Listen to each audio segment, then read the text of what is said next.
Well, hello. My name is Bob Stredney. I'm here in Phoenix, Arizona, and I'm here to talk about my eating disorder. I'm an extremely picky eater, and I got a list of your questions, and I'm going to do my best to answer those. I hope that I can keep you entertained for a minute or two. A little bit about me. I'm from Cleveland, Ohio. I grew up there and moved out to Phoenix a few years ago.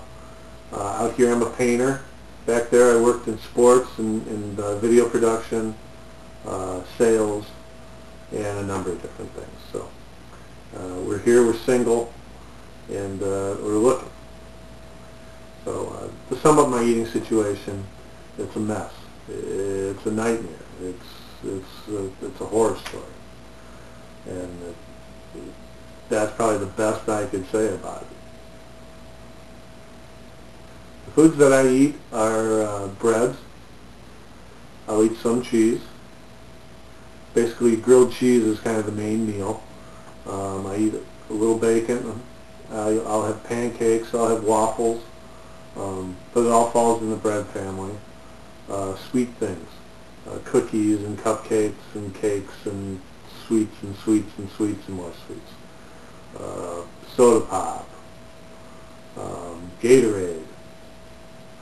So I have found over the years, things that I can rely on, but you just keep going around in a circle. You're going to have a cheese sandwich one day, then you have a bacon sandwich one day, then you have pancakes one day, and you have waffles one day, and you come back to the grilled cheese. It's just, it's boring, and it's also very troublesome. It's very hard for me to go somewhere nice. And it causes me to do a lot of explaining or making up a lot of lies. The foods that I don't eat, I don't eat fruit. The only vegetable I eat is a potato, or French fries really is what it is. No fish. Again, bacon's the only meat that I eat. So I'm very, very limited. And it's texture, I believe, that has caused me to, reject these foods when I was a kid. I'm sure the smell has a lot to do with it, and of course the taste. But it's been this way for me since I was an infant, and I don't know any other way. And I've been blaming myself all along as to I'm the guy that's responsible. I don't try. I don't want to try. And until I saw the Picky Eater site and did some reading there, I realized that I probably don't have a choice in this. So I'm thankful for the Picky Eater site, that's for sure, because it's helped me live in my own skin. I feel I have lost the job because of this. I was at a meeting when I was working with R.J. Reynolds, sat with the regional manager one day, didn't eat, and I could tell he didn't appreciate it. I was a sales rep, so when we got back to Cleveland, I started to have trouble with my bosses, and they chased me around and found a reason to fire me like a year later. But I thought it kind of all originated from that meeting. I could be wrong, but it's affected me in other jobs because I just won't go and eat with people. And you have to. So it's caused a lot of trouble. I have sought treatment. I've been to a couple of psychiatrists. One wanted to talk about my relationship with my mother. That didn't work out. The other one wanted me to do rapid eye movement. And it was for the birds. And it cost a lot of money, so I discontinued the treatment. I didn't feel like they were going anywhere that I needed to go. I always felt like I needed to be put like in a treatment center and, absolutely left in there for as long as it takes and, somehow find a way to eat a little bit at a time. I always thought that would do the trick. Maybe not. I don't know.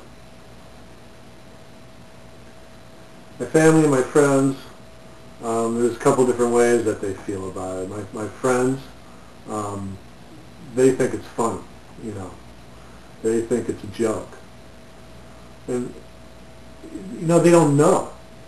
they have no idea because I never knew. I never knew till I saw the picky eater stuff. They never had a clue as to what was wrong with them. So they don't, because I still haven't seen them all. But that's a lot of reason I moved out here. I got tired of, just hearing the little jokes in the comments and things like that, when we'd be at parties or friends' houses, things like that. And some people are just, I think they're sad for me too, and I think my family, my brothers are sad for me, and my father was kind of defiant about it. My mother probably felt really bad about it. I'm sure that they blame themselves, which it's sad that they're both gone now, because it really wasn't their fault, and I blamed them quite a bit, and it's not their fault. And it's sad that we all had to live with this without knowing what was going on for such a long time.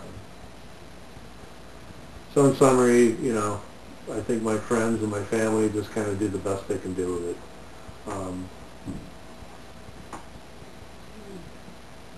They kind of put up with it. My eating habits are just unbelievably troublesome in public situations, and even like in the home situations, where there's in Christmas time. When I was a kid, we used to have 20 people over, and it was an uncomfortable day for me, and it's kind of just worked into the point now where it's Christmas time and Thanksgiving are my worst days. I don't go anywhere. I just stay home, and inside of me wants at least Christmas to be the greatest day ever, and 4th of July picnics and Memorial Day picnics and weekend camping trips. It just makes for nothing but a lot of uncomfortable times for me.